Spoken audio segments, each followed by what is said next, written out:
నెల్లూరు నగరంలోని స్థానిక వైఎస్ఆర్సీపీ జిల్లా కార్యాలయం నందు మహిళా నేత మల్లి నిర్మల మాట్లాడుతూ తెలుగుదేశం పార్టీ మిమ్మల్ని ఎంత అవమానపరిచింది ఒకసారి గుర్తు చేసుకోండి. అటువంటి పార్టీ నాయకులు మిమ్మల్ని ఆదరించడం ఎంతవరకు సమంజసమో మీరు ఆలోచించుకోండి. మీకు వైఎస్ఆర్సీపీ పార్టీ ఎంతో గౌరవాన్ని అందజేసిందని ఒక బీసీ నేతకు టికెట్ ఇస్తే మీరు అలిగి వెళ్లిపోవడం ఎంతవరకు సమంజసమని అన్నారు.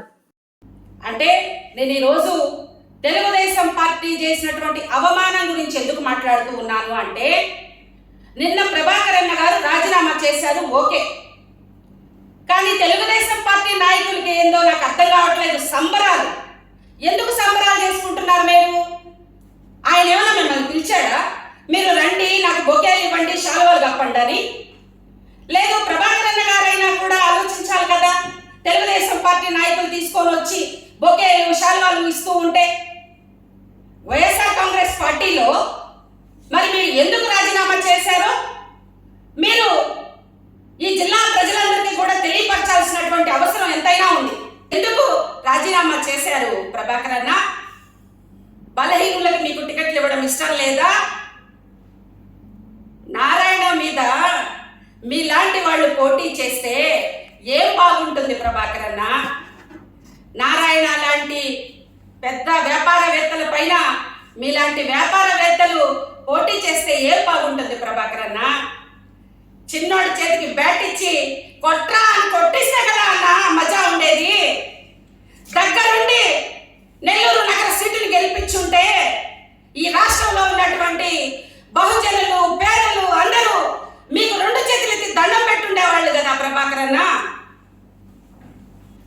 నెల్లూరు నగరంలో పార్టీ పదవులు కట్టుపడ్డారు. ఈరోజు ఒక పేదవాడికి సీట్ ఇస్తే పార్టీకి రాజీనామా చేశారు. కానీ నేను మీరంటే చాలా గౌరవంతో మాట్లాడుతున్నా ప్రభాకర్ అన్న. తెలుగుదేశం పార్టీలో చంద్రబాబు నాయుడు లాంటి దుష్టులని నమ్మి మీరు ఎట్టి పరిస్థితుల్లో కూడా మీకున్నటువంటి గౌరవాన్ని పోగొట్టుకోరని నేను తెలియపరుస్తూ ఉన్నా. నిన్న శంకరారావు మీటింగ్ లో కూడా ఆ లోకల్ బాడీ ఎలక్షన్స్ లో కూడా గెలవని లోకేష్ కూడా ఏదో మాట్లాడుతూ ఉన్నాడు. తెలుగుదేశం పార్టీలో 60 లక్షల మంది కార్యకర్తలు ఉన్నారు అని. మా జగన్మోహన్ రెడ్డి గారు సంక్షేమ పథకాలను అందించే విషయంలో పార్టీలు చూడం, మతం చూడం, కులం చూడమంట.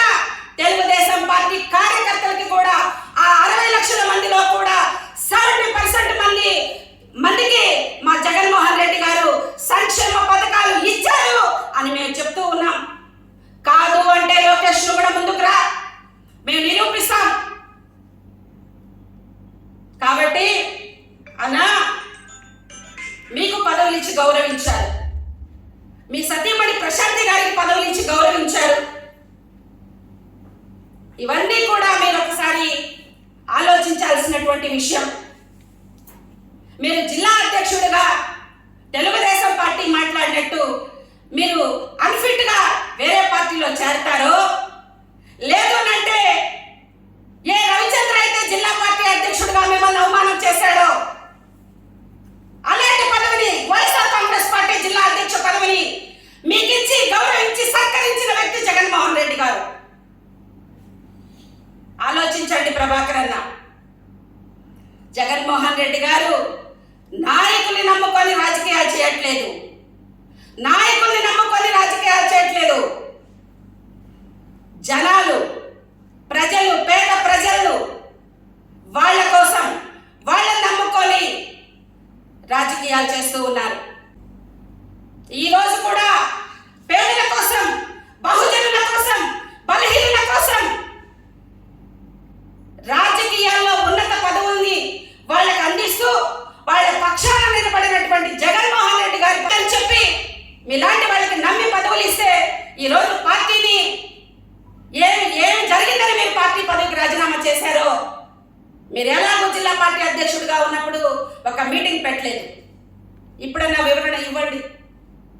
ఎలాగో మీరు ఒక ప్రెస్ మీటే కాదు, వైఎస్ఆర్ కాంగ్రెస్ పార్టీ అందించే సంక్షేమ పథకాల్ని మీరు కానీ మీ సతీమణి కానీ ఒక పేదవాడి దగ్గరికి వెళ్ళి ఒక పెన్షన్ని అందించారా? మీ సొంత డబ్బుల గురించి నేను మాట్లాడలేదండి.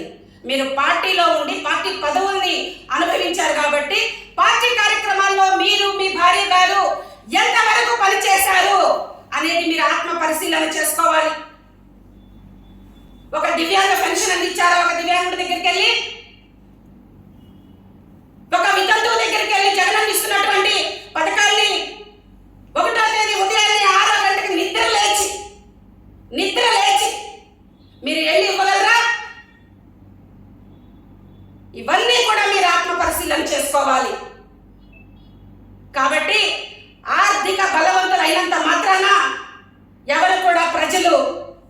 ఇలాంటి పనులకి నమ్మే ప్రసక్తి లేదు.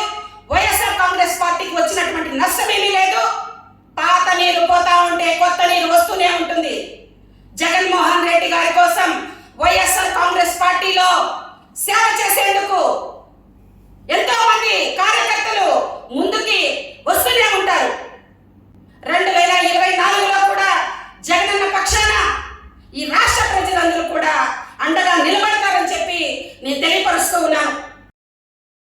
మరెన్నో వీడియోల కోసం మా ఛానల్ ని సబ్స్క్రైబ్ చేసుకుని పక్కనే ఉన్న బెల్ ఐకాన్ ని క్లిక్ చేసి యాక్టివేట్ చేసుకోండి.